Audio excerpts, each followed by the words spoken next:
sport by its very nature is political. It unifies people behind a common objective, players and fans alike, people of all walks of life, all backgrounds, ethnicities, religions, nationalities. Athletes have always used their platforms to raise awareness and to give a voice to those who aren't heard, be it visiting hospitals, to sit with sick children, raising awareness and funding for their care, or right here on the pages and in the activities of Show Racism the Red Card. I'm not sure how that can be interpreted as anything but political. The suggestion that sport and politics should not mix is deliberately misleading, echoed by those who either need something to hide behind when the politics doesn't match their own, or those who view athletes as no more than mindless court jesters, complete with colorful bullet hits. On this side of the pond, no one needs me to remind them of the power of sport and the sportsman. From Tommy Smith's and John Carlos's raised fist at the 1968 Olympics to Muhammad Ali's stance against the Vietnam War. Positions that were even more vilified than that which we are seeing with the bended knee anthem protests of today. As our politics becomes more partisan, ever more divided, it has become more important for us to listen to each other a little more carefully.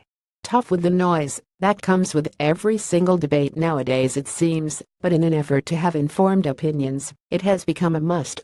Lost in all of this is what the protests are about: equal rights for people of color as described in the U.S. Constitution, which no one surely can have objection with.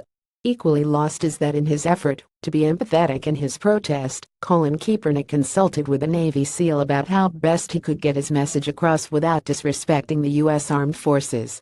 How many people who boo the NFL players on bended knee have asked a person of color of their experiences in today's America? I wonder if the sitting U.S. president has bothered to do as much. All the evidence suggests that despite the legislation of the past 75 years, despite the patience, African Americans and people of color still do not share the same basic human rights as Caucasians in the U.S. Martin Luther King, who is as celebrated today as he was vilified 50 years ago, wrote the blueprint for successful peaceful protest.